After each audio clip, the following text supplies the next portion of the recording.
됐어요. 됐어? 네.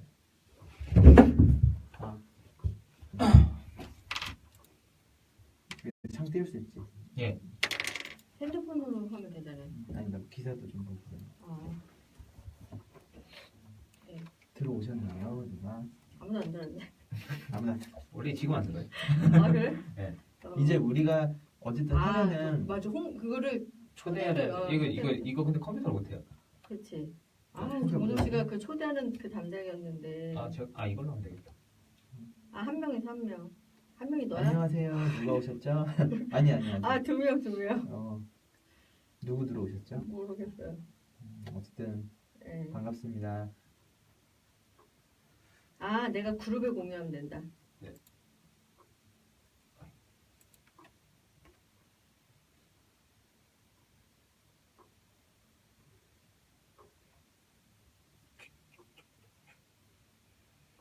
음악이라도 틀어.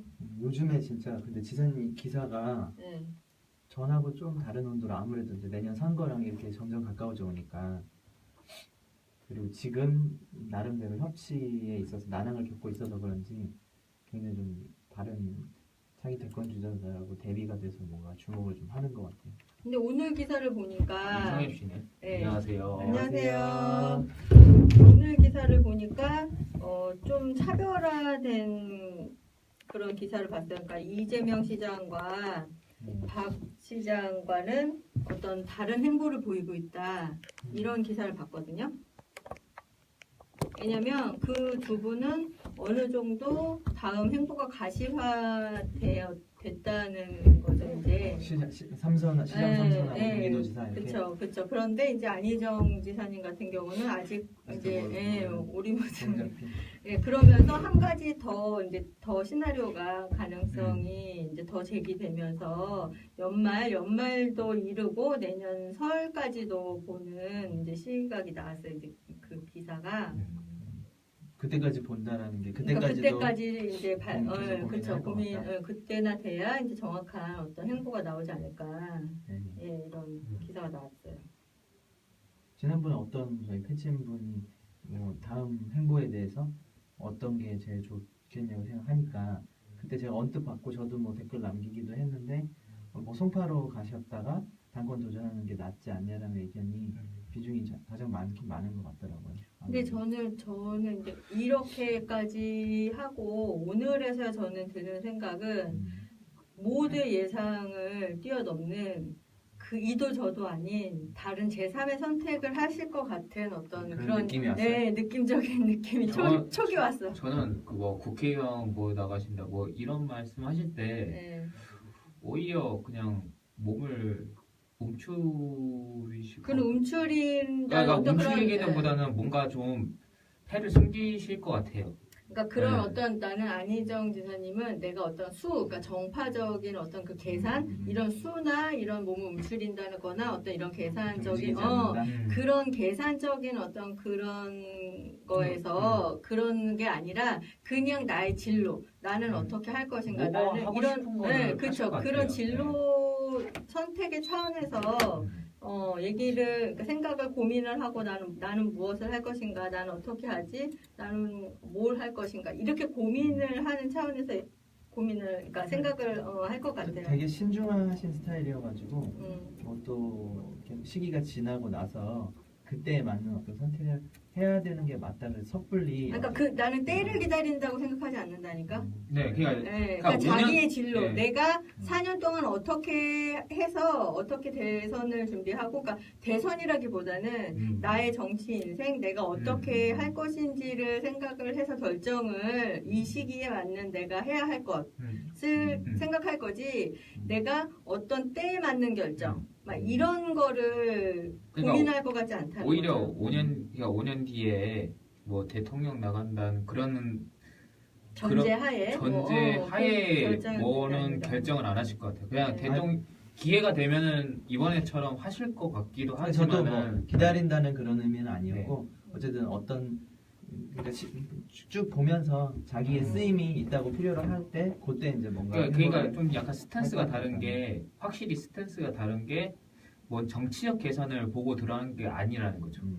그런 거는 확실히 있는 예. 것 같아요. 그러니까 오히려 안희정 지사님의 문제점이 뭐냐면은 뭐 정치적 계산이 들어가는 순간 다 보이더라고요. 항상 그 뭐냐 좀 의도치 않게 욕도 먹고 막 그런 부분들이 되게 많으세요. 그냥 오히려 그 좀 진심이 더 묻어나오실수록 그 안희정의 가치가 더 높아지는 거니까 그냥 이대로 쭉 좀 하시고 싶으신 거 마음껏 하시다가 좀 허락해 주는 거예요. 우리 호인 아예 동지가 부르시면 나오면 되지 않을까요? 우리 호인 동지가 이렇게 허락을 해주시면 네. 뭐. 뭐라고? 젊은 지지자의 말씀 그러니까 우리 그나마 들으셔야죠. 젊은 네. 청년의 말을 듣고 제가 해야죠. 아내 말 잘 들어야죠. 좀, 네, 네. 8월 30일 방송입니다. 네. 8월 네. 30일. 8월 30일 방송입니다. 아이고 지지대가 없어졌어. 벌써 8월 여름이 가고 이제 가을이 네. 왔어요. 네, 그러니까요. 천고 마비의 계절. 네. 네. 날씨 너무 좋고 그러는데 이제 환절기여서 감기 네. 걸리시는 분들도 많아서 네, 우리 호인 동지 아니 우리 저도 민우- 지금 네. 현재 안 좋고 저희 집 식구들도 좀 그런데 네. 여러분들도 네. 건강 관리 잘 하시고요. 네, 멀쩡한데? 꾀병 아니야? 지금 막 네. 머리가 울려요. 꾀병 같은데. 네. 그거 올리다잖아요. 네. 네, 울리는 걸로. 네. 민욱 이거 지갑만 해도 될 것 같아요. 네. 민욱 동지 머리가 오늘 울리는 걸로. 네. 아, 오늘 우리 좀 비어 보이지 않나요? 많이 비어요. 네. 우리 태훈 동지는 네. 어머님이 이제 지방에서 올라오셨으니까 또 아들로서 뵈러 가야 되는 것이고 고동 동지는 또 회사에서 본인의 좀 필요로 하는 중요한 일이 있으셔서 저희가 5명인 이유가 있잖아요. 그 정도 없어도 방송은 가능합니다. 근데 뭔가 아쉬운 부분은 네, 있으시겠죠. 오디오가 되게 많이 콘텐츠가 주실 거예요. 많으신 분들이 일당백 해야 돼, 많이 일당백. 들어서, 네, 오늘은 조금 더 한 재미 오디오에 한 3분의 2가 빠지셨으니까. 네. 우리 오늘 어쨌든 네, 굵직한 목소리를 아쉬워하시는 여성 이제 구동층 분들이 많이 아쉬워하실 것 같은데, 네. 오늘 8월 8월 30일 8월 30일 안희정의 임시정부 방송 시작하겠습니다. 네, 김예균님 오늘 방송 어떻게 들어오셨어요? 되게 바쁘신데 감사합니다. 수도방 이사령 네, 네, 우리 수도방 이사령부 출동했어요. 네, 감사합니다. 감사합니다. 제 친구가 수도방 이사입니다. 네. 네, 정재현 의원님 여행에서 돌아오셨나요? 네, 계신가요? 나가셨나요? 그 참여했습니다만 있고 계시면 댓글 좀 부탁드릴게요, 정 의원님. 아, 의원님이시죠? 네, 네, 우리 부천시 시의원님이신데. 네. 지지자 관리를 위해 방송에서 미영동지를 그러니까 표 관리하시네요, 우리 의원님. 다음 선거 때 네. 어떻게 저 미영동지 스피커를 어떻게 네, 좀 활용할 수 있을까요? 그러니까 표 관리하시, 표 확실히 나름 영향력이 관리하시. 있습니다. 미영동지가. 부천에서 또 제가 또 잘 있는지 없는지 잘 몰라. 전국 거라서. 네. 오늘 이제 안희정 지사님의 동정부터 시작을 할 건데요. 네. 네, 내일 또 지금 러시아 갔다 오신 지 얼마 안 되셨는데 내일 또 출국을 하신다고 그래요. 스위스로. 스위스.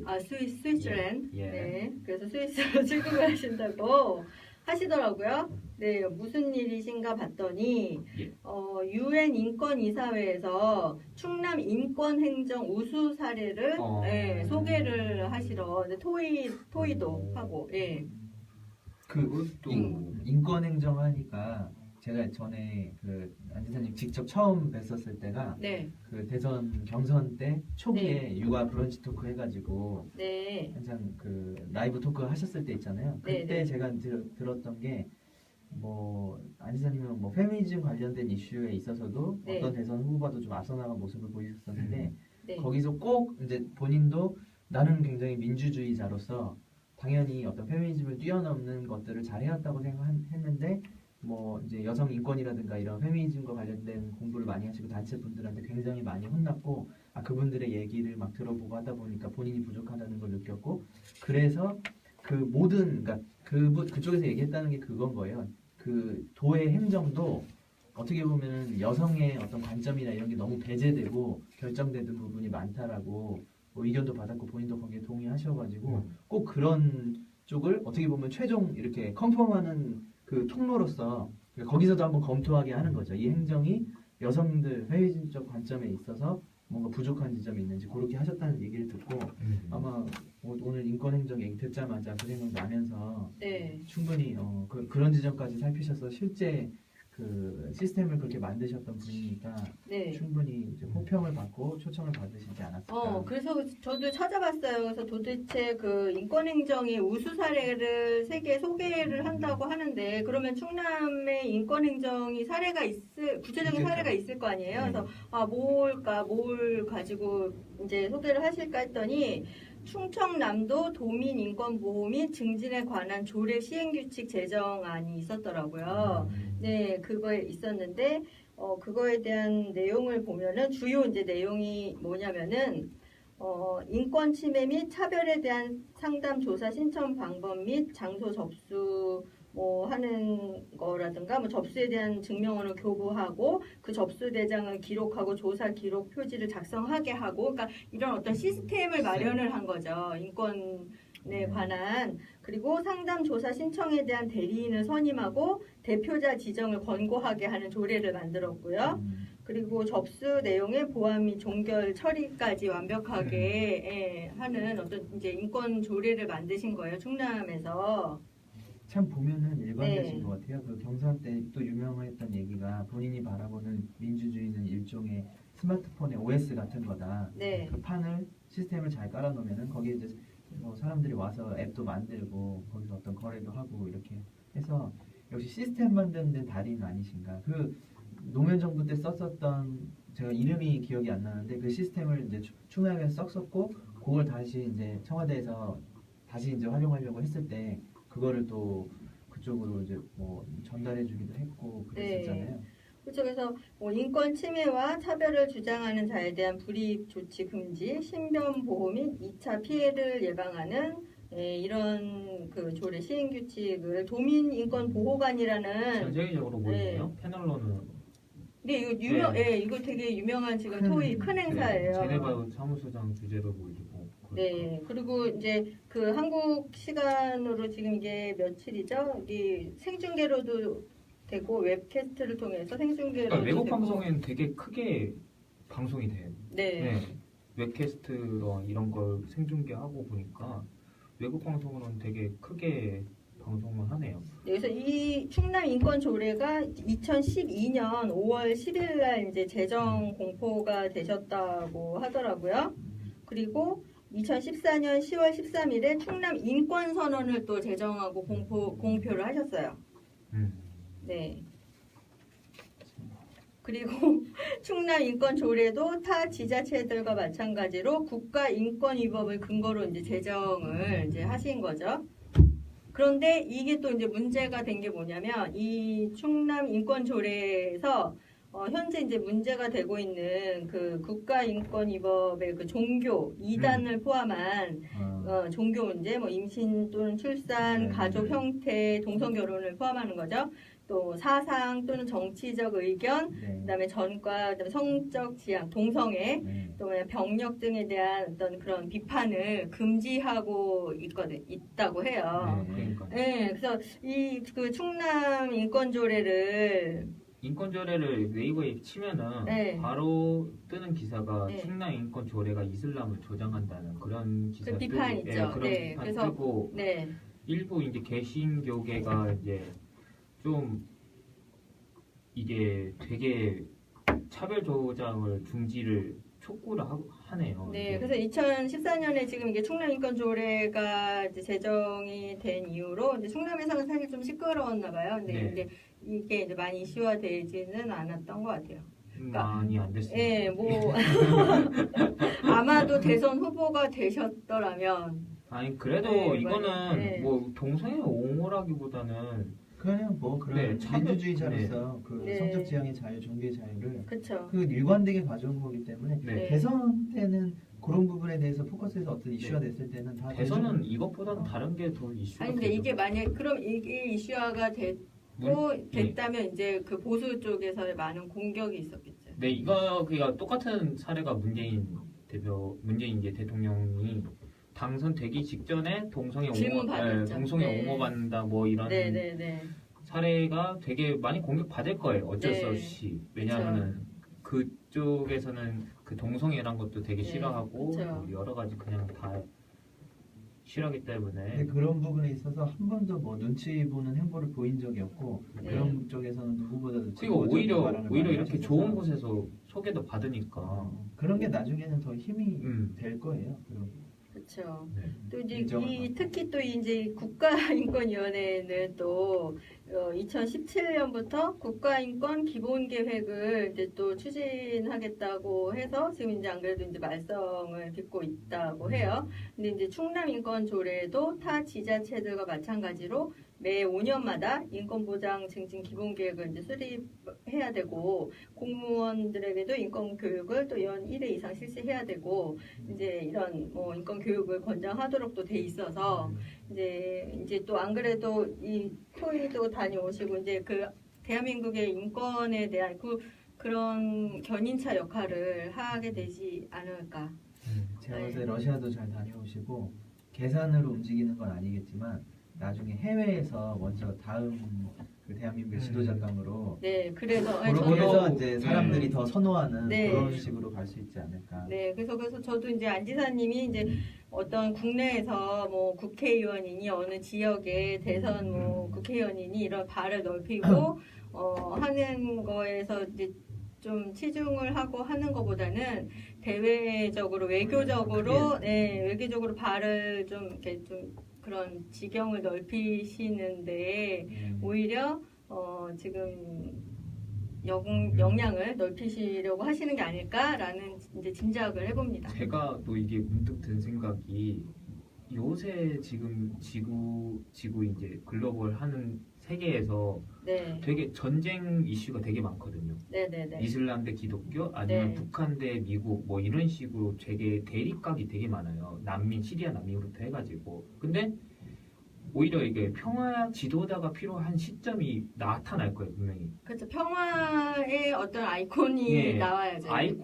그런 네. 그 지도자가 나올 거예요. 그럴 때 우리나라에서 한반도에서 어쨌든 여긴 전쟁 국가다 보니까 이 국가에서 어쨌든 평화 통일을 위해서 그 지도자가 나올 시점이 필요할 때 저는 좀 눈여겨봐야 될 것 같아요. 그리고 그렇죠. 그리고 이제 뭐 계속 그때 뮤지컬 때였나요? 그 이제 일본이라던가 이런 어떤 그 관계 속에서 어떻게 해야 되냐 이런 질문을 그때 어떤 초등학생인가 했을 때 안 지사님이 그 대답을 하셨잖아요. 동아시아의 어떤 평화를 고등학생 대상으로 동아시아.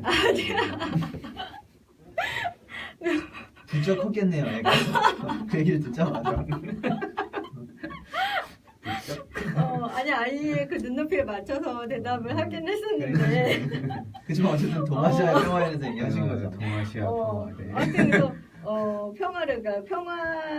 그러니까 한국은 평화를 주장을 해야 된다. 평화에 대해서 이야기하는 일본을 무시하고 일본의 그러니까 여러 나라들이 일본을 저기 무시하고 한국의 어떤 그 평화를 이야기하는 데 집중하게 해야 된다. 이제 뭐 그런 취지로 이야기를 했거든. 제가 워딩이 정확히 기억이 안 나는데 아유 나 웃겨 죽겠네. 네. 그 그림이 떠오르는 초등학생 대상으로. 그러니까 저도 그 그림이 떠올랐네요. 그래서 이제 안 지사님이 어떤 지금까지 행보를 좀 종합해 볼 때 이런 뭐 기자들은 지역적인 어떤 뭐 국내의 뭐 어느 지역의 국회의원 그러니까 지금까지 제가 상상해오는 우리가 늘 보아오던 그런 정치인의 행보와는 전혀 다른 길을 선택하시지 않을까 하는 게 제 짐작이에요. 그래야지 안희정 다운 것 스타일 같아요. 같아요. 네, 맞아요. 그래야지 안희정 스타일이에요. 네. 우리 또 그래도 당권 도전하시면 민주당 당원으로서 당선시키기 위해서 겁나 뛸 거잖아요. 그러니까 열심히 하죠. 그렇죠. 열심히 하죠 뭐. 가오가 안희정 가오가 있어요. 뭐 그럼 지금 노원 뭐 어디 이런데 뭐 그렇죠? 국회의원 뭐 그렇죠? 아니 저는 개인적인 의견으로 그때 제가 그거 이제 그 패친분들한테 다음 행보에 대한 의견 물었을 때 저는 이제 송파에 가시는 게 괜찮다고 네. 생각했던 것이 예. 안희정 지사님이 충남도지사로서 거기 부여공주 그러니까 백제 네, 네, 유적지가 네. 있잖아요. 그리고 송파에 한성백제 유적지가 있단 네, 말이에요. 네, 네. 그래서 뭐 본인이 역사를 되게 중요하게 생각하시고 지금 한성 우리나라가 뭐 고구려 프레임도 있었고 신라 프레임가 있었는데 백제의 가치를 되돌아보는 그런 흐름이 올 것 같아가지고 그런 거랑 뭐 그게 계산을 가지고 될 일은 아니지만 나름 자기 이제 브랜딩을 하는데 도움이 될 수 있겠다는 생각이 들었었거든요. 그 일종 역사 복원 뭐 역점 사업으로서 충남에서 하고 어쨌든 서울에 있었음에도 불구하고 오히려 서울은 너무 이제 개발이 많이 되다 보니까 백제에 대한 어떤 역사 문화 이런 부분들이 잘 알려지지 않아서 훨씬 많이 알려져야 됨에도 불구하고 그런 것들에 대해서 물론 이제 뭐 구청장 이런 건 아니니까 좀 다르긴 하겠지만 분명히 의원으로서도 역할을 할 수 있는 것이 있어서 뭐 그렇죠. 그럼 그렇게 하시면 이제 그거에 맞는 또 그러니까 역할이 뭐 또 노림수가 있으시고. 아니라 그쵸, 그쵸. 본인이 예. 중요시하는 걸 하기 위해서 그런 선택을 예, 하는 예. 그림도 괜찮겠다. 네, 그쵸, 그쵸. 예. 어쨌든 파이팅 하시기 바랍니다. 그래서 그 인권이사 토의를 하시는 장면은 그 한국 시간으로 언제죠? 오후 5시 한국 시간 오후 네, 오후 5시부터 5시. 예, UN 웹캐스트를 통해서 볼 수가 생중계, 있어요? 예, 네, 이거 생중계된다고 생중계가 되는 해요. 거예요. 네, 예. 그래서 이거 되게 뿌듯할 것 같아요. 되게 자랑스러울 것 같아요. 그래서 이거를 꼭 예. 보려고 저도 인권 패널 토의. 이게 좀 의외인 게 지방 정부의 역할을 지금 대변하는 그렇죠. 그 지방 대표적 그렇죠. 사례예요. 이게 지방 정부에서 인권 행정의 예. 우수 사례 어떻게 건강 인권을 정책, 보건 정책 그렇죠. 이러한 국제적 협조에 대한 의견을 나눈다. 뭐 이런 것도 많이 하시고 그렇죠. 되게 좀 색다른 것 같아요. 그렇죠. 예. 그리고 충남도의 인권 행정이 세계적으로 인정받은 결과를 보고하는 자리니까 인권 도정을 세계에 알릴 수 있는 기회가 될 것으로 기대가 된다고 해요. 네. 그렇습니다. 네. 지사님은 화이팅. 뭘 해도 건강하시길 바라고요. 뭘 해도 1등이야. 뭘 해도 1등이야. 어떻게 하면 좋아? 뭐 해도 1등. 네. 뭘 했다 하면 1등이야. 어떡하지? 1등만 잘났어. 네. 참 잘났어. 참 잘났어.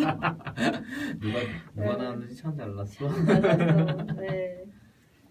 안희정 지사님의 또 우리 그죠? 또 너무 좀 좋은 동정이어서 소개를 했고요. 이제 다음 네. 다음 시간에는 이거를 이제 이 결과도 네. 갖고 와서 저희가 뭐 그렇죠. 소개하는 시간으로. 네, 웹캐스트가 이제 방송되면은 인체정보 페이지에 공유해서 링크를 제가 해드리도록 하겠습니다. 우리 이제 좋네요. 네, 그리고 다음 이제 본 주제로 주제, 넘어갈까요? 예. 예. 네, 우리 본 주제 네, 네. 본 주제 좀 우울한데요. 우울한 건가요? 네, 우울한 좀 기분 나쁘신 분들 많으시던데. 기분 나쁘신 분들이 많으실 겁니다. 네. 네. 네, 이거 절대 저희가 제가 소개 아마 할 거예요. 네, 네, 이거는 욕하지 마시고 저를 좀 냉정하게 보시면은 삼성전자 이재용 부회장이 내려진 형량은 바로 5년입니다. 많이 이제 지난 며칠 뭐 전에 나와서 며칠 많이 전에 알고 계시긴 하지만 판결문 전문도 나왔고 네. 뭐 여러 가지 의견도 나오고 제가 페북을 많이 안 해가지고 못 봤지만은 그래도 되게 의견들 많이 말씀하시더라고요. 그리고 댓글도 뭐 여러 가지 의견도 있었고 그랬는데 일단 지금 그러니까 이거 혐의를 보면은 뇌물 공여죄 그리고 특정 경제 범죄 가중 처벌에 대한 법률 위반 이게 횡령죄거든요. 그리고 이거를 또 얘기한 게 재산 국외 도피.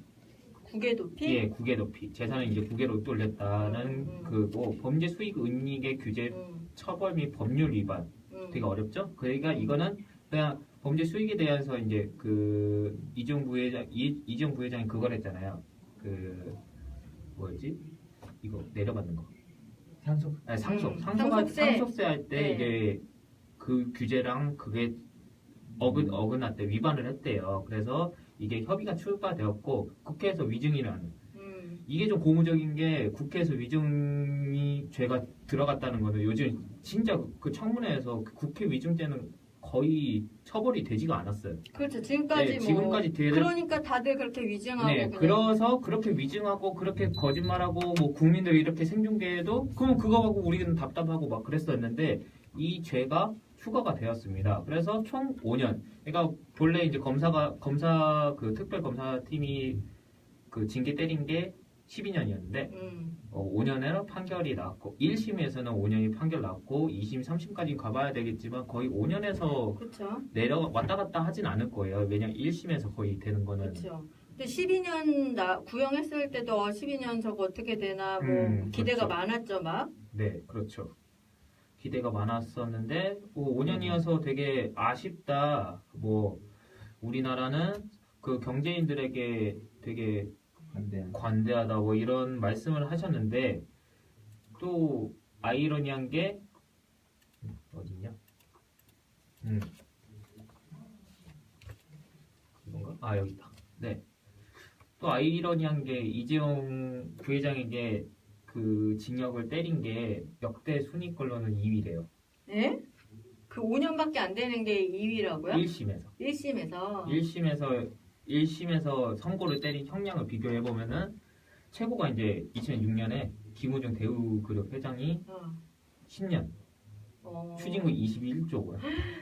그래서 대우가 이제 무슨 짓을 했던 거야? 21조 원. 이게 대우가 그때 그 뭐냐 중국이랑 그 거래하다가 그때 대통령이 누구셨죠? 그때? 2006년 때가 노무현 때. 예, 노무현 말기. 그때. 그래서 대우가 그때 아예 거의 없어졌어요. 대우가. 그렇죠. 네, 그리고 이재용이 징역 이거는 이제 김우중 회장은 전 회장은 징역 15년 때렸는데 이제 10년으로 확정되었고 이재용 부회장은 징역 12년에 징역 5년 확정이고 추징금은 37억 원. 추징금은 되게 적죠. 의외로. 그리고 이제 3위가 김승영 회장이거든요. 이 김승영 회장 2012년에 징역 4년 했고 벌금 51억 원. 지금은 살고 있어요. 그렇게 따지면은 정말 재벌들에 대한 이런 어떤 이 구형은 정말 이게 뭐 성역인가요? 어쩔 수 없다라는 건가요? 대한민국에서는? 근데 아니 이거를 살면은 상관이 없어요. 징역 4년은 살면은 상관이 없는데 그 최태원 회장이 이제 SK 회장이 징역 4년인데 이 회장이 또 말년에 이제 가석방 받아가지고 그 광복절 특사로 해가지고 나왔었어요. 근데 이재용은 3년에 만약에 집행유예 집행유예가 없어요. 아니 이재용은 집행유예가 없어요. 없어요? 징역 5년이고. 아니 만약에 이제 예상을 하기를 지금 3년에 집행유예 5년 뭐 이렇게. 집행유예 5년을 받으려면은 징역 3년 이하를 받아야 돼요. 그러니까 집행유예를 때릴 수가 있는데 3년 이상은 때릴 수 없어요. 현재로서는 이제 무조건 징역형 살아야 돼요. 징역형 살아야 돼요. 김승현 그렇구나. 회장도 4년이거든요. 그래서 지금 살고 있어요. 근데 똑같이 받은 최태원 회장은 그 징역 4년에 이게 광복절 특사로 나온 거예요. 또 이게 또 사면을 받은 거예요. 사면 없으면 그냥 네, 계속 박근혜 사는구나. 때. 네, 박근혜 때 이제 이번에는 이제 사면은 없겠죠, 일단은. 그걸 또 어떻게 알아? 왜냐면은 문재인 정부 때 때린 거니까 문재인 정부가 사면을 하면 또 그것도 웃긴 거예요. 사면 안 한다고 했고. 네. 근데 뭐 어쨌든 지금 이제 1심의 결과인 것이고 또 이재용 측에서는 뭐 무죄다 항소하겠다고 하니까는 좀 더 봐야겠죠. 네. 그리고 저는 또 여기서 하나 포인트를 잡아야 될 게 그 이재용 부회장이 징역을 맞으면서 이게 이제 연결고리가 박근혜가 징역을 받을 수 있다는 거예요. 올해 이재용이 무죄를 받았으면은 무죄나 뭐 혐의가 좀 작았으면은 박근혜도 영향을 받았어요. 박근혜 전 대통령도 탄핵의 죄 국정농단 죄를 물으는 거에 좀 어려워할 수 있었는데 이재용 부회장이 5년을 받았으니까 그 이상 그 이하도 아니고 그 이상을 좀 받을 것 같아요. 그 뇌물공여죄가 어느 정도 그래도 혐의가 인정된 네, 뇌물죄가 커가지고 5년 거의 3년을 받은 거고. 그게 됐으면 당연히 이제 뇌물수수죄는 성립을 하게 되는 거니까. 그런데다가 또 만약에 삼성 측이 지원을 필요로 하는 사항을 뭐 구체적으로 제시를 했다는 사정이 만약에 드러난다면 또 수동적 뇌물 제공이라는 또 1심 판단의 근거가 이제 무너지게 되는 거잖아요. 그러니까. 네, 이럴 경우에는 또 더 높은 형이 또 선고될 수도 네, 있다. 오히려 더 높게 네, 될 수도 네. 있어요. 지금. 네. 그러니까 이게 더 낮아진다고는 못 보는 거죠. 뭐 집행유예나 최소. 네, 집행유예나 이거는 덜 때 불가능하다는 거예요. 이게 판결문도 보면은 되게 좀 세게 때린 편이거든요. 의외로 세게 그리고 변호인단도 약한 편이 아니었잖아요. 되게 잘 꾸린 그렇죠. 뭐 편인데. 삼성은 완전히 사활 사법부라 네. 하던 삼성 사법부라고 하던데. 그러니까요. 네. 거기랑 붙어서 어쨌든 5년을 네. 받아냈으니까. 네. 그럼 이거 칭찬해줘야 되는 거. 그러니까 이거 판결문에서는 되게 네. 그래도 욕하신 분들도 많으시겠지만 그게 뭐냐, 뭐 그게 5년이 뭐냐. 5년이 뭐냐. 네. 근데 오히려 독일 보면은 솔직히 재산 환수하고 막 거의 못 살게 했던 한참 그런 협업을 케이스가 있는데 네. 그런 케이스는 나치에 협업을 한 케이스거든요. 그거는 싹 다 거의 처리할 때 그것도 바로 처리했어요. 이게 우리나라 그때 맨 처음에 친일파 처단할 때 그런 케이스처럼 한 게 아니라 그냥 그때 비슷한 시기에 했는데 독일은 바로 처리해버린 거죠. 나치 협업한 회사나 기업이나 다 처리해보니까 그러니까 그때부터 어느 정도 그 비리에 대한 그 사회적 인식이 많이 줄어들었어요. 근데 우리나라는 이제 좀 어느 정도는 눈 감아주고 그런 풍토가 사회에- 잘 네. 잡았으니까. 그런 게 근데 남았어요. 그거 알아요? 그 주진영 네. 선생님, 박사님 네. 뭐 있잖아요. 네. 그분이 전엔가 이제 이 재판을 하기 전에 예견을 한 거예요. 5년. 어떻게? 이 5년. 어. 아마 그럴 것이다 이렇게. 더도 말고 근데 딱 그러면 뭐 예전 사례들하고 비교했을 때는 그렇지. 이제 그래도 데이터들이 뭐 있으니까. 괜찮다 이러는데 그냥 뭐 정서적으로 국민 감정으로 봤을 때는 네, 좀 아쉽죠. 뭐 어쨌든 예, 좀 이재용이 그 정유라 말 사주면서 어떻게 보면 시작된 건데 이게 뭐 말사주면서. 엄청 국정농단의 중요한 역할을 했으니까 네. 5년 가지고 뭐 끝. 아쉽다 뭐 이런 사람도 있는데 아니 근데 또 네. 어떻게 우리가 또 다르게 해서 이게 사고의 전환을 해보면 그렇게 말을 사주고 시작을 해서 사실은 이 정권의 어떤 이게 끝을 맺을 수 있지 않았을까. 촛불 참작해다가는 아니 오히려 우리가 논계 작전 이재용을 논계로 만들어 주시는 거야. 그러니까 그쵸. 박근혜 농계. 정부가 이제 박근혜 정부가 되게 많은 일이 있었는데 그게 만약에 이런 일이 네, 없이 세월호나 그냥 뭐 그냥 메르스나 세월호도 이것도 그냥 끝나고 그냥 이 정권 그러긴 하지. 마무리돼서 또 그냥 정상적으로 대선 치르고 그냥 뭐 이렇게 흐지부지 됐을 수도 있잖아요. 네, 그렇죠. 네. 어찌 보면은 이재용이 그 박근혜 정부, 그러니까 최순실에게 말 사준 게 농계야.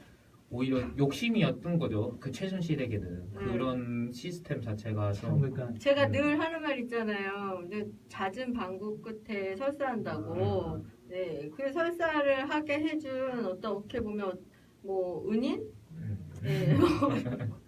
그래서 네, 이제 이런 방구가 없었으면 뭐 그렇죠? 네, 그렇죠. 어찌 보면은 그러니까 그 기업인들에게 되게 부정적인 인식을 가지고 있어요. 우리나라 사람들이 대부분. 그러니까 기업은 무조건 나쁜 짓을 한다라는 그런 인식을 되게 가지고 있는데 이에 비해 착한 기업들도 되게 많거든요. 그러니까 착한 기업들 사례 보면 대표적으로 오뚜기잖아요. 근데 그것도 그러니까- 사실은 뭐 그러니까 오뚜기나 이제 뭐 솔직히 삼성 입장에서 보면은 또 삼성 입장에서는 삥 뜯겠다고 그렇게 말을 하거든요. 근데 이게 또 이제 뭐 말이 어다르고 아다른 거니까. 그러니까 그렇게 보면은 안 한 기업이 없었잖아요. 그렇게 미르 재단이나 그런 돈을 받았던 기업들 중에서 삼성 말고도 많은 기업들이 돈을 아니 그거는 이제 동등하다고도 볼 수가 있는데 네네. 삼성은 원래 그 최순실 쪽하고 한화 쪽하고 되게 이제 친했는데 그 그렇죠. 최순실 라인을 잡기 위해서 그 삼성의 무슨 계열사를 삼성이 어떤 계열사도 다른 재벌 기업에 판 사례가 없는데 그거와 맥락이 닿으면서 한화에 판 어떤 계열사가 있대요. 삼성물산. 그러니까 한화랑 거래한 거지. 우리가 이제 최순실 우리 주고 너네 이제 줄게 이렇게. 그러니까는 삼성과 이재용의 죄라는 것은 삥 뜯겼다고 하기에는 좀 어느 정도 뇌물죄가 성립가 된, 그지. 네, 성립이 되는 거죠. 그렇게 되면. 삥 뜯겼다고 하는 거는 좀 그러네. 그러니까 그거랑 이게 그런 맥락을 볼 수도 있지만은 또 뇌물 공여 이게 거래라고 보면 뇌물 공여죄가 되는 거잖아요. 이게 그렇죠, 그렇죠. 어쨌든 그 지점 때문에 논계 역할을 하게 되는 농계 거죠. 우리 뇌물 어떻게 공여하고 뇌물 수수. 삼성이 오늘부터 농계 되는 거야? 아 그래서 그리고 네. 또 삼성이 이재용 네. 부회장이 징역을 받는다고 삼성의 뭐 주가가 떨어질 거라고 예상하시는 분들이 계시더라고요. 그래서 우리나라 경제가 나 너무 웃긴 게 삼성 그 이재용 그 판결이 나자마자 조중동하고 온 언론사가 무슨 한국의 주가 떨어질 경제가 것처럼. 무슨 어떻게 큰 일이라도 날 것처럼 막 경제 근데 뉴스들이 진짜 걱정 마셔야 되는 네. 게 삼성 말고도 되게 버티고 있는 기업들이 되게 많아요. 아이고 안 망해 네, 나 절대 그냥 안 그리고 망해. 우리나라의 네. 사람들이 지금 가정이 몇 개인데 삼성이 망한다고 자기 가정을 지금 못 지킬 힘이 없을까요? 되게 지금 지키시려고 다들 노력하시는데 그거는 삼성공화국이란 말은 어떤 프레임을 씌워놓은 거거든요. 그러니까 삼성이 네, 망하면은 그렇죠. 우리나라가 망한다. 그런 게 진짜 솔직히 말도 안 프레임이에요, 돼. 예, 프레임. 진짜 프레임인 거예요. 남기현님 들어오셨네요. 안녕하세요. 안녕하세요. 이수정님도 새로 들어오셨네요. 오랜만이에요, 이수정 씨. 네. 네, 이래서 우리 이재용 선고에 이거 진짜 어떤 아니, 우라통도 우라통도 튀어지고, 터지고 뭐 뭐. 하시겠지만 네, 우리 2심을 한번 기대를 해보면서 네. 또 그리고 뒤집어질 박근혜도 있습니다. 박근혜도 제 반이 박근혜도 있어서. 박근혜 재판도 남아있고 네, 뭐 어디 병원 어. 가셨다던데 다 뒤집었어요. 그러니까 네. 고경고님이 오랜만에 오셨네요. 안녕하세요. 반갑습니다. 오늘 이태리 여행은 잘 갔다 오신지 한참 되신 것 같은데 참 이태리 여행 잘 다녀오셨는지 안부도 묻고 시작을 해봅니다. 안녕하세요. 우리 박근혜 재판도 남았고 또 우리 2심도 뒤집어질 어떤 희망을 삼성 측이 지원을 필요하는 사항을 구체적으로 제시했다는 어떤 그 사정이 드러나기를 기대를 해보면서 우리가 지켜보도록 해봅시다. 네, 이건 지켜봐야죠. 네. 그러면은 다음 주제는 네, 우리 2018년 2018년 예산이 예산안. 나왔어요. 어떻게 예산은 뭐 마음에 드십니까? 들고 자시고 마음에 들고 자시고가 있을까요? 그러니까 뭐 우리가 뭐 몰라서. 나라님이 네. 알아서 이렇게 잘 짜셨겠죠. 그래도 네. 어쨌든 가장 뭐 네. 쟁점화되는 부분이 뭐 어떤 부분이죠? 저도 뭐 SOC 관련된 얘기도 좀 있는 것 같고. 네, 일단 뭐 14대 중점 투자 분야를 따로 이렇게 정리를 하셨더라고요. 네. 정리가 돼 있고 그다음에 이색 사업 50선이 이렇게 따로 그 다운로드 어디 정부 기관 가서 받으신 거고. 재정혁신터 기획재정부. 네, 기획재정부. 기획재정부 네. 보고 있어 지금. 이렇게 출력하면서 보고 긴장해야 있다. 돼. 보고 있다. 이거 출력하는 보고 있다. 일반인이 얼마나 되겠어? 우리 미용동지가 다 지켜보고 있어 지금 체크하고 있어. 기획재정부 보고 있다. 더 이상 눈먼 돈은 없는 거야. 이건가요? 좀 소개해 주세요. 그러면 네. 네, 그래서 뭐 내년 이색 사업 50선 그리고 이색 사업 50선도 이렇게 정리를 또 따로 했더라고요. 그리고 또 알아두면 유익한 생활 밀착형 예산 네. 70선 뭐 이렇게 정리를 그거 보신 거죠 지금 생활 밀착형. 네. 네, 그거는 이제 중복이 있을 것 같아요. 중복이 있지만 그건 이렇게 따로 정리를 하신 것 같고 14대 중점 투자 분야라고 해서 뭐 일자리 창출 그다음에 미래 성장 동력, 그다음에 경제 활력, 그다음에 민생 안정, 그다음에 국민 안심 이렇게 5가지 카테고리로 해서 14가지의 중점 투자 분야로 이렇게 예산을 정리를 하셨더라고요. 미용동지 입장에서 가장 좀 관심이 가거나 눈길을 끄는 그런 사업은 뭔가요? 14대 중점. 네, 뭐 저는 뭐 특별한 거는 없고요. 그냥 여러분들이 많이 관심을 가지실 만한 것들이 뭐 일자리 창출. 근데 일자리 창출은 저희가 뭐 80만 일자리 뭐 이런 것을 많이 말씀을 드리고 얘기를 많이 해서 민생 안정 부분과 그다음에 이제 최근 국방 개혁을 뭐 하신다는 뉴스도 있었고 그 부분에 관련해서 지금 국민 안심 부분의 예산이 많이 궁금하실 것 같긴 해요. 국민 안심. 예, 그래서 국방력 강화 및 병영 환경 개선, 국민 안전 및 생활 환경 개선, 이 부분의 예산이 지금 궁금하시니까 뭐 이렇게 안전과 관련된 거겠네요. 어쨌든 부모님들도 자식들 군대 보내놓고 걱정하는 부분도 있고 네. 또 아까 후자과는 아예 안전을 키워드로 삼았으니까. 그렇죠. 그래서 그런 국민 안전 분야를 한번 볼까요? 뭐가 있는지 중점 분야에서 국방력 강화 및 병영 환경 개선하고 국방은 6.9%로 인상을 했네요. 오히려. 네, 근데 뭐 대체로 전체적으로 네, 인상을 한 편이죠. 인상폭이 또 예. 높다고 하더라고요. 네, 그러니까 해마다. 국방이요. 아니 전체적으로, 전체적으로? 이번에 뭐 예. 7점 몇 프로가 됐고 그러니까 뭐 줄은 데는 그렇게 많지 않은 거죠. 네, 그렇죠. 줄은 예산은 거의. 전체적으로 네. 이게 보건복지가 12%고 교육이 11%. 지방행정 예산 비중이요. 예산 증감률. 그리고 문화, 환경, 산업, 에너지, 중소기업에서는 좀 대체적으로 SOC가 뭐예요? SOG가 사회 간접자본이라고 해가지고 뭐 도로를 만든다든지 항만을 만든다든지 이런 거. 그게 제일 줄었네요. 그러니까 이제 2%. 그동안 이명박 정부 때부터 그렇죠. 해서 하드웨어 토목으로 토목하고 했던 것들 해왔으니까 이제 그거 이제 좀 자제하겠다는 거. 예, 그거는 괜찮은 것 같아요. 아니, 그 이제 복지 분야에서 많이 예산이 늘어난 것 같은데요. 복지 분야에. 예. 그리고 또 재원 마련에 대한 얘기는 계속 있죠. 야당 쪽에서는. 그렇죠. 그 비난의 어떤 목소리가 커플 있는 기준이 거죠. 맞지 예, 않아서. 그렇죠. 그런데 일단은 뭐 많은 이건 국민 여러분들이나 뭐 많은 분들은 일단은 환영하는 분위기의 목소리인 것 같기는 해요. 네, 그렇죠. 네. 일단 교육이랑 보건복지에 대해서 늘어나는 것 자체가 서민이랑 관련된 거잖아요. 어찌됐든. 네. 그러니까 서민들 경제에 되게 많이 썼다는 거고 신경을 썼다는 거고 일자리에는 19조 정도 들어갔으니까 되게 많이 투자를 하는 거예요. 어찌 보면은. 그래서 또 문화가 줄었네. 그리고 우리가 예. 지난주에 얘기했던 문학인데. 것처럼 이제 의료보험 이제 체제 뭐 개편되잖아요. 문재인 케어. 예, 문재인 케어 그렇게 되면 예산 또 늘어나겠죠. 네. 그래서 그런 부분도 있는 것 같고. 그게 이제 사실 보건에 계산이 된 거 아니에요? 그렇죠. 그렇죠. 여기에 그래. 반영이 되는 거죠. 계산이 이 예산 되는 부분에. 근데 우리가 이야기를 안 한 부분을 이제 살펴보자면,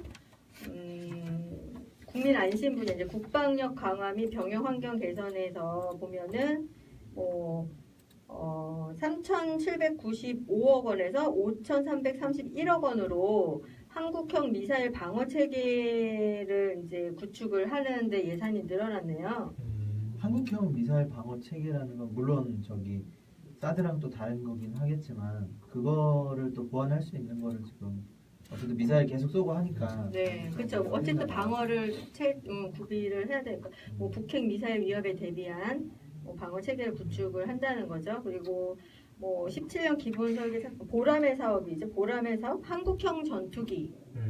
예, 한국형 전투기 사업에서 또 670억에서 3,030억 원으로 또 대폭 늘어나네요. 그리고 또 고무적으로 봐야 되는 게 그런 그 군 기계와 시스템이 발달되는 만큼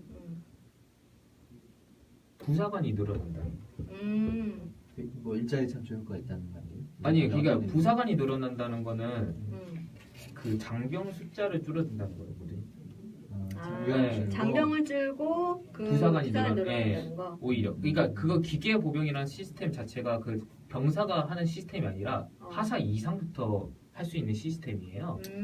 그러니까 전투기나 이런 것들은 전투기는 장교들이 하는 거고, 그러니까. 예, 네. 오히려 그 막 미사일 같은 거나 이제 포 같은 거 뭐 이런 걸 만지는 거는 하사들이 주로 만져요. 그 밑에가 이제 병사들이 옆에서 보조 역할이고, 그런 병사가 주가 아니라 부사관이 주라는 거죠. 첨단 전력이 대폭 보강된다는 거죠. 그렇죠. 첨단 전력, 그러니까 첨단 전력이. 지금 병력이 되게 문제가 되는 시스템이 뭐냐면은 저번에 이명박 정부인가 박근혜 정부가 그 공익 숫자가 대폭 줄고 현역 숫자가 늘어났거든요. 그게 왜냐면은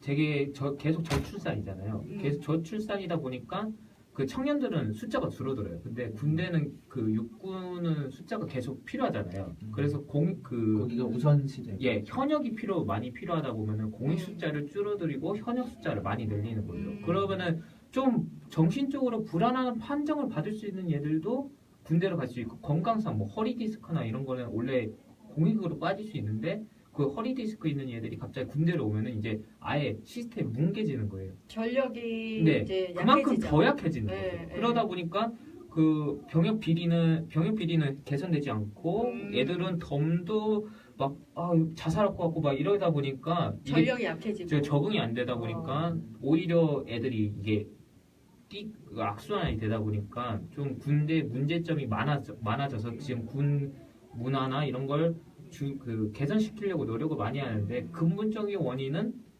그게 아니라는 거죠. 그 군대에 대해서 책임감을 가지게끔 만들어주는 게 그 군대 시스템이어야 되는데, 이렇다는 거는 이제 부사관이 많이 늘는다는 거는 어쨌든 국가에 대한 소명을 가지고 그렇게 일을 할 수 있는 케이스가 아닐까 좀 보고 있습니다. 그래서 그 핵심 축은 두 가지, 국방력 강화하는 자주국방의 어떤 그 국방력을 강화시키는 핵심 두 축은 그거 같아요. 핵심 전력을 강화하는 거. 그래서 그 첨단 전력을 대폭 보강하는 예산에 이제 돈을 쓰는 거 그거고, 그다음에 병영 환경을 개선하는 거 그거죠. 이제 병 봉급을 2배 인상을 하고, 그다음에 병영 생활관에 뭐 에어컨을 보급한다든지, 뭐 병영 생활 전문 상담관을 확대 배치해서 이제 병영 생활의 질을 높이는 거죠. 그런 식으로 이제 병영 환경을 개선하는 이런 두 가지 축으로 국방력 강화하고 병영 환경을 개선하는 이런 프로그램, 이렇게 예산을 이제 이런 식으로 예산을 쓰게 되는 것 같아요. 그리고 이제 뭐 세세하게는 뭐 더블백을 뭐 예산이 지원이 되고, 뭐 귀덮개, 뭐 세면 주머니, 뭐 이렇게 자세하게 나왔네요. 추억이 떠오르네요. 아 진짜? 네, 그리고 그 메이커 부대가 이제 합쳐지거든요. 메이커 부대가 뭐예요? 메이커 부대가 이제 옛날에 보면 그 하나 뭐 숫자 뭐 하나만 있거나 아니면은 뭐 11사단 막 이렇게 좀 빡센 데가 있거든요. 뭐 이기자 부대 이렇게 해가지고 좀 빡센 데가 있는데, 지금 6사단이랑 8사단 오뚜기 부대가 합병된다고 하는 그런 소문도 있고, 여기가 그런 메이커 부대가 지금 보병이 숫자가 줄어들으니까 통폐합하는구나. 네, 통폐합을 시켜버리는 거죠. 그래서 군대도 통폐합을 해. 막 예. 대학도 막 통폐합하는데. 같은 네. 네. 아니 그래서 이게 뭐야? 드로즈형 팬티? 뭐 드로즈형 팬티는 또 뭐야? 어디에? 아니 군대에서는 이제 삼각 팬티만 보급이 되는데요. 아 왜? 드로즈형 팬티를 선호를 많이 하니까. 그게 삼각 팬티가 없어진다는 거예요? 아니 그것도 보급한다는 거 아니겠어요? 원래 보급을 했어요. 드로즈형은? 네. 아 그럼 이때는 없었는데 여기는 근데 있었고 원래 이런 보급을 거야? 했었어요. 우리가 싸웠어. 우리가 싸워서 그렇게 입을 수 있었던 거야. 그러니까 삼각 팬티 입으면은 아 웃긴다. 삼각 팬티 입으면은 나 조동진 입이 네. 약물고 얘기한다. 우리가 싸웠어. 우리가 쟁취해낸 거야. 감사합니다. 삼각 팬티 입으면 이제 뭐 좀 땀 많이 나는 애들은 땀피 나고 막 그런 드로즈. 거죠. 예. 그래서 이게 바람이 통풍 잘 되는. 드로즈 자체를 모르시는 건 아니죠? 탱크 사각형. 아니 그거는 이제 트렁크형이 있고 드로즈는 달라붙는 거. 그거 그게 있어요? 들어야 돼? 네. 그런 거 안 입었죠. 그러면은 그럼 내가 싸웠다는 게 뭐가 돼? 그거 아니었네.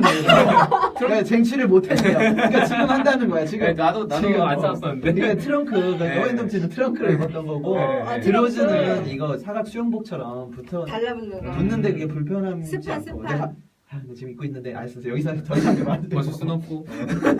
보여줄 수 갑자기 드로즈가 뭔지에 대해서 우리 강의를 할 수 없어. 드로즈형 팬티가 보급된다고. 첨단 팬티입니다. 예, 첨단 팬티. 네. 그래서 이제 뭐 이런 예산안 가지고 국민의당이나 뭐 아니 뭐 딴지를 위한 딴지 거는 거지. 딴지 걸고 있는데, 네. 근데 이거 중요한 거는 해보고 이제 그때 딴지 거세요. 그렇죠. 그러니까 뭐 잠시를 수립을 했으면 자기들도 사실 시뮬레이션 제대로 안 되면서 그럼. 보고 평가하고 뭐 얘기를 해야지. 해보고 해야지. 그리고 이제 뭐 국민 안전 및 생활 환경 개선 부분에서는 뭐 치안 및 재난 현장, 이거 되게 중요하죠. 치안 및 재난 현장 대응 능력 강화, 테러 예방 및 테러 관리 시스템의 강화를 이제 하기 위한 예산을 하는데 이제 뭐 어디다 돈을 쓰나 볼까요? 이제 현장 영상 시스템 신규 구축을 한대요. 뭐 CCTV라든가 이런 거. 현장 영상 시스템을 신규로 구축을 하는 CCTV랑은 다른가 이게?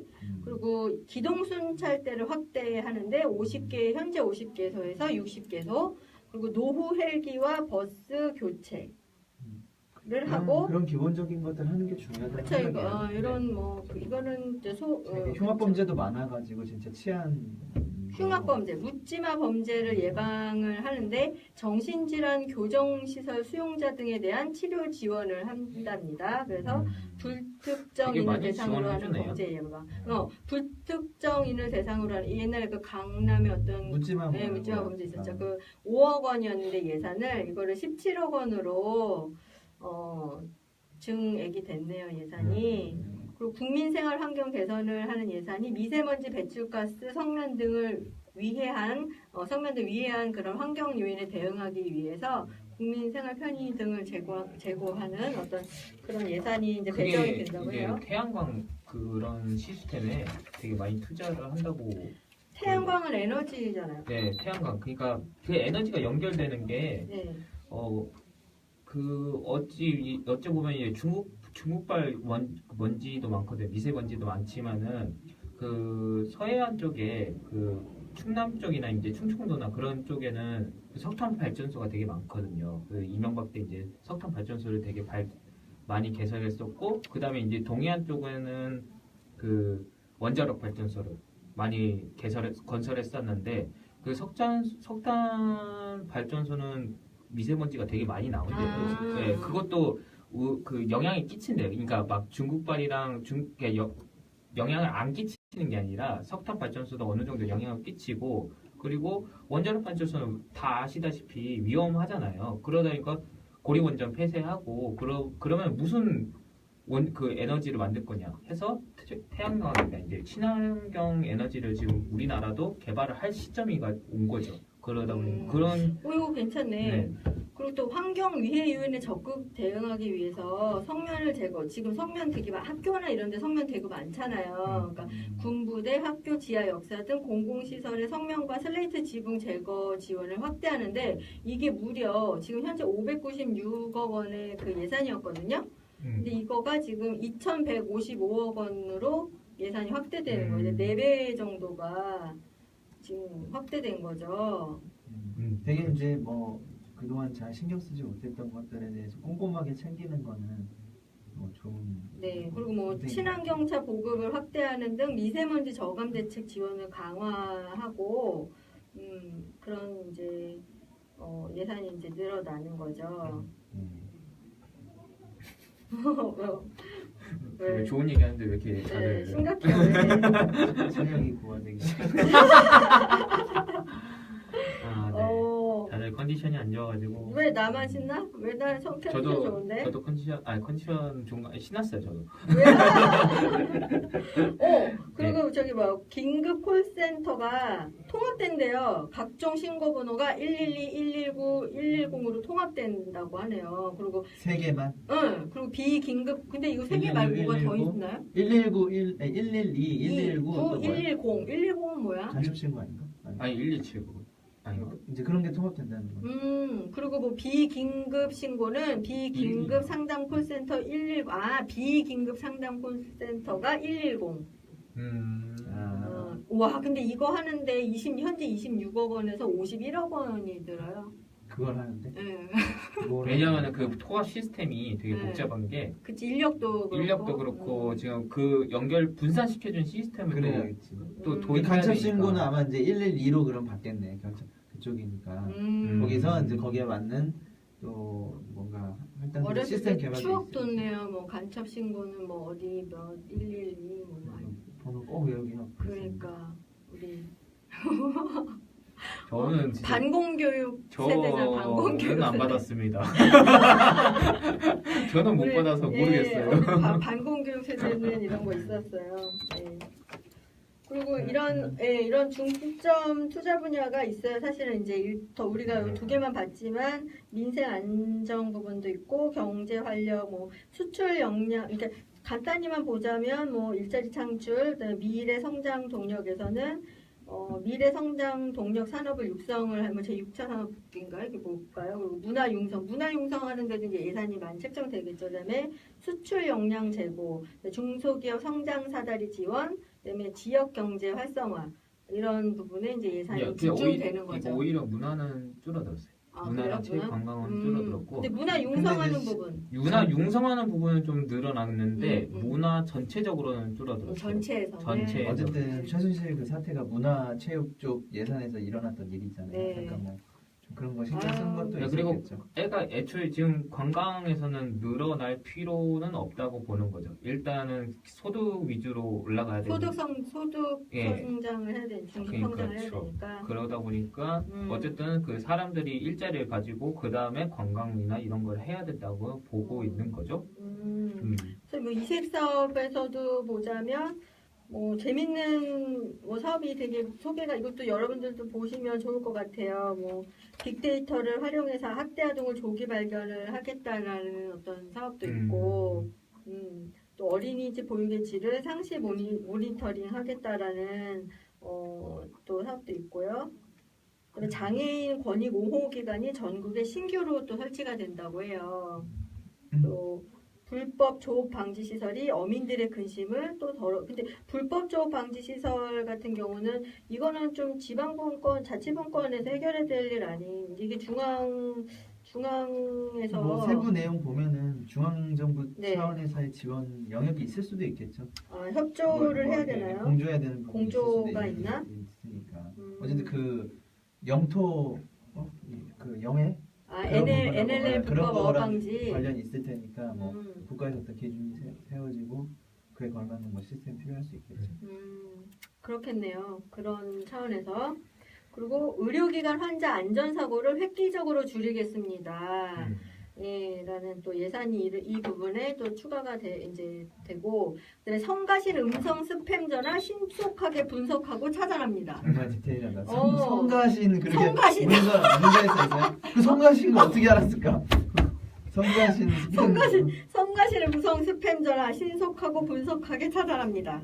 네, 깨알같네요. 네. 그리고 그 아까 2차 산업 말씀하셨잖아요. 네네. 그게 교육이랑 연관되는 게 교육에서 그 초등학교 때부터 이제 코딩 교육을 네, 코딩 들어가죠 지금. 의무화를 한대요. 그런다는 말은 이제 어쨌든 청년들이 지금 이제 초등학교 때부터 이제 고등학교 때까지 그 컴퓨터에 대한 코딩이 필수적으로 들어갈 수 있는 거죠. 그런 시스템 자체가. 그런다는 거는 컴퓨터와 지금은 계속 발전하고 있잖아요. 컴퓨터는 그러니까 핸드폰이든 뭐든 지금 그게 다 핸드폰이랑 연관돼 있어요. 핸드폰이든 뭐든 그게 안철수가 항상 말하던 4차 산업이라는 거예요. 그게 그러니까 근데 안철수랑은 좀 다르게 접근하는 게 일단 보건복지 이런데 그 사람이 우선인적으로 먼저 육성하고 그 다음에 교육에서 육성하고 그러니까 차근차근 지금 밟고 있는 것 같긴 해요. 지금 보니까 좀 기대. 준비된 대통령. 네, 그러니까 좀 연구는 많이 했어요. 그러니까 또 재밌는 것도 몇 개 보자면 군에 간 우리 자녀 여름이 시원해집니다. 에어컨하고 아이스 조끼가 보급이 됩니다. 아이스 조끼요? 아이스 조끼. 신나? 좋아?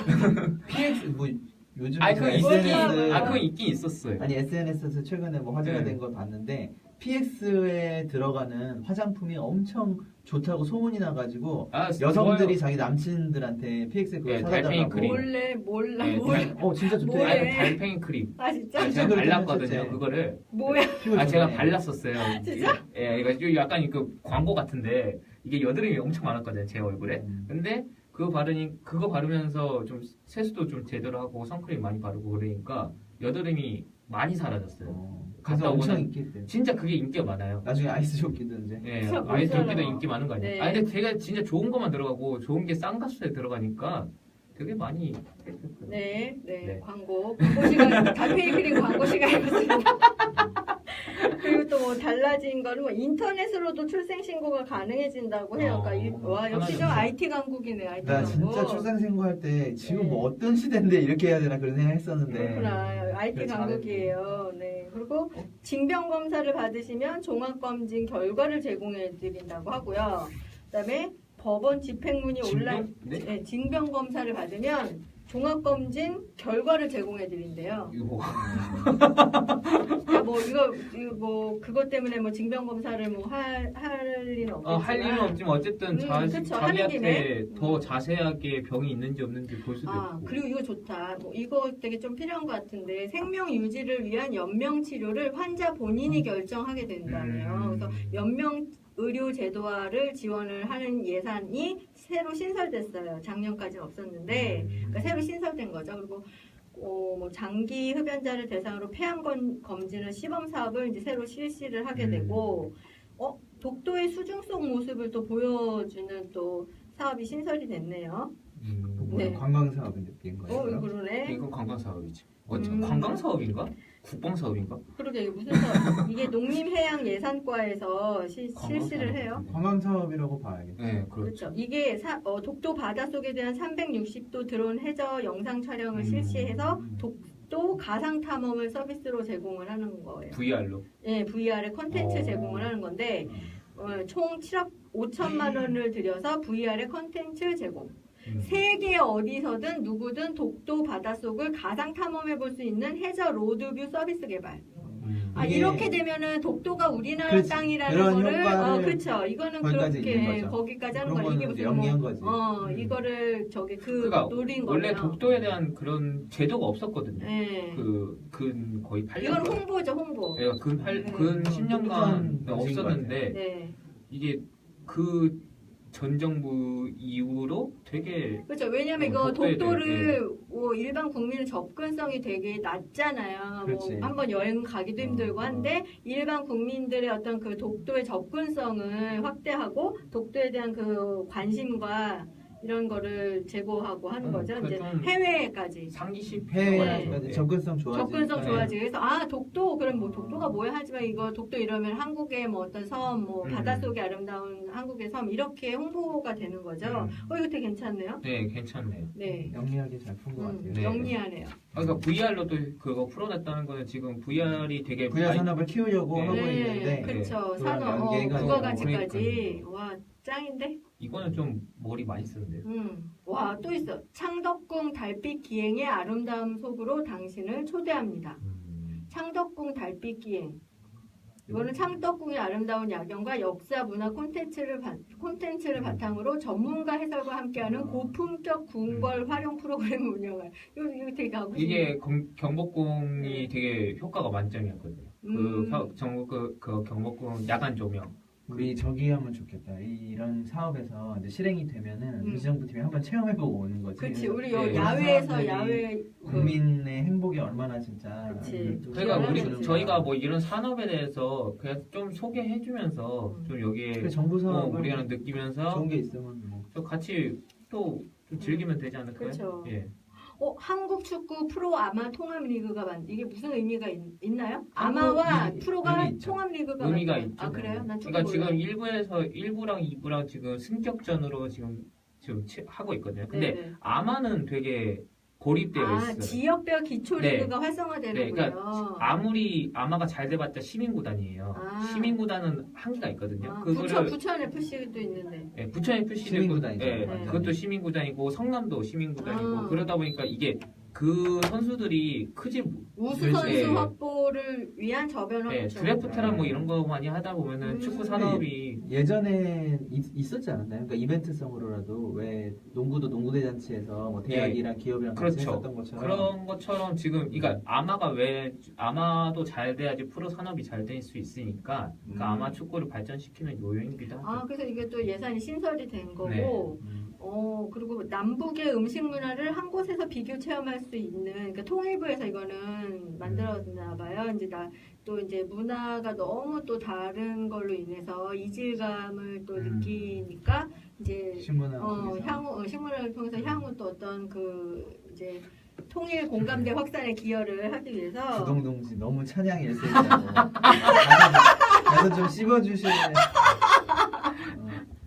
부동동지가 없어서 마음이 편해요. 그러니까 마음이 편하네요. 그동안도 진짜. 찬양하고 싶었는데 그러니까 부동동지 눈치 보느라고 그러니까 진짜 어떻게 네. 콕 찍냐 그렇게? 제가 씹을까요? 또 외국인 친구도 쉽게 농촌 네. 관광을 즐길 수 있습니다. 네, 이제 여기서 이제 구독님 말씀을 빌리자면은 이렇게 예산이 투자가 되면은 세금은 어떻게 하냐? 다 이제 다 됩니다. 걱정하지 마세요. 네, 그런 그리고 어린이 독감 무료 예방 접종.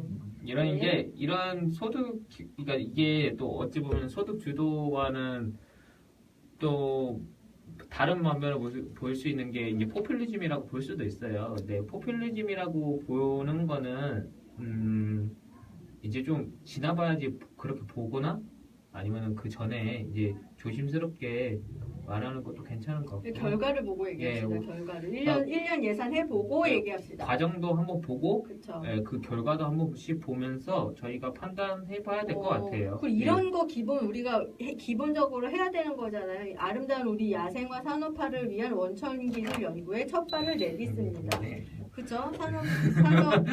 난 이런 기본적으로 해야 되는 것들 이런 거 하는 거 너무 좋아. 네, 기본적으로 해야 되는 것들이 안 됐으니까 그러니까 그동안 좀 불만들이 많았는데 이제 좀 기본적인 거 일단 교육부터 복지부터 이제 차근차근 시작하는 게 이 정부의 지금 포커스를 맞춰진 게 아닌가 또 그렇게 보이거든요. 그렇죠. 둘째 아이부터 산모 신생아 건강관리 서비스 지원 기간이 늘어나고요. 네, 이런 예산안이 국회 심의 통과돼야지 집행이 가능하다고 그렇죠. 이제 구독님이 또 한 말씀을 날리시네요. 네. 네. 아까도 얘기하시더니 똑같으시네요.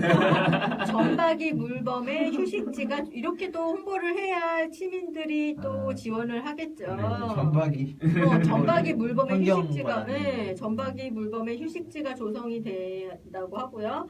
그 다음에 또 뭐가 있나요? 문화 소외 지역에 이동식 문화 공간을 조성하고 이런 문화 사업들 같은 문화체육관광부에 이런 문화 산업들이 또 지원이 되고 그다음에 지역을 연결하는 승마길이 조성이 돼서 승마 체험 기회를 확대가 되고 장애인 건강검진 이거 좋네요. 장애인 건강검진이 전용 건강검진센터에서 받게 된다고 해요. 장애인분들은 이제 좀 더 편하게 받으실 수 있을 것 같고 빅데이터를 활용해서 학대 아동을 조기 발견을 한다고 해요. 이거 괜찮네요. 감정노동 근로자에 대한 컨설팅 사업을 시작을 하고요. 되게 디테일한 좋은 네. 사업들이 많이 있는 것 같아요. 그렇죠.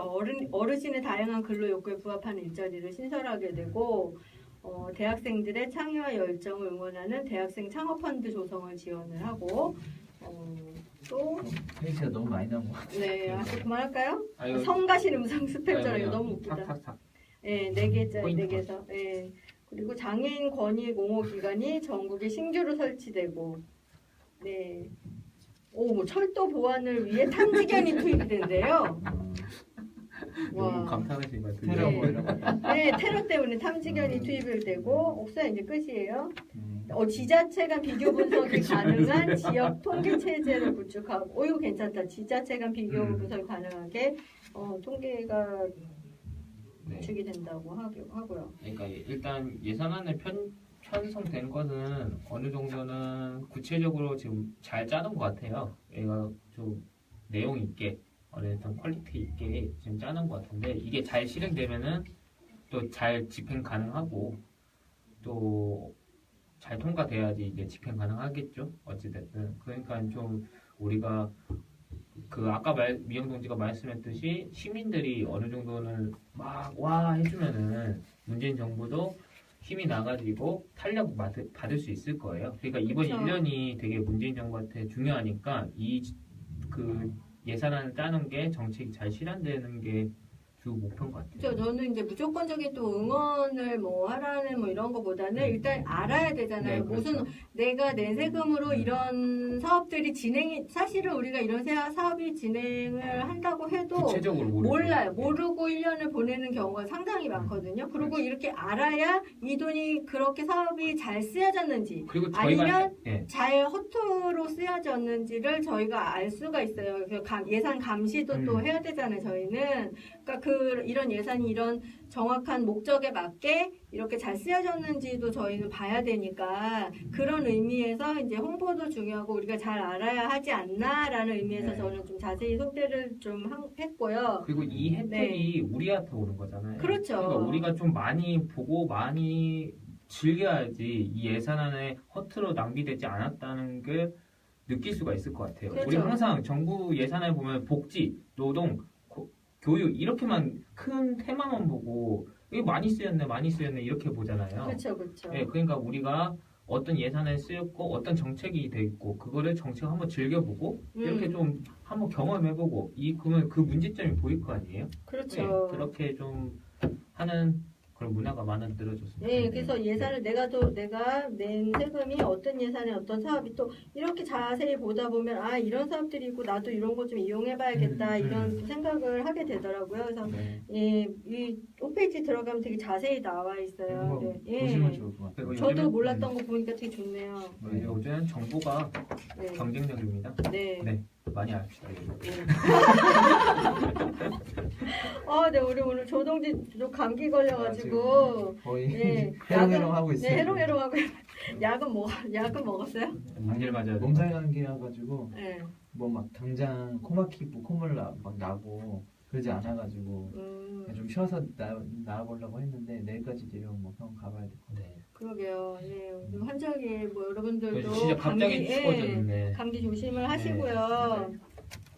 네.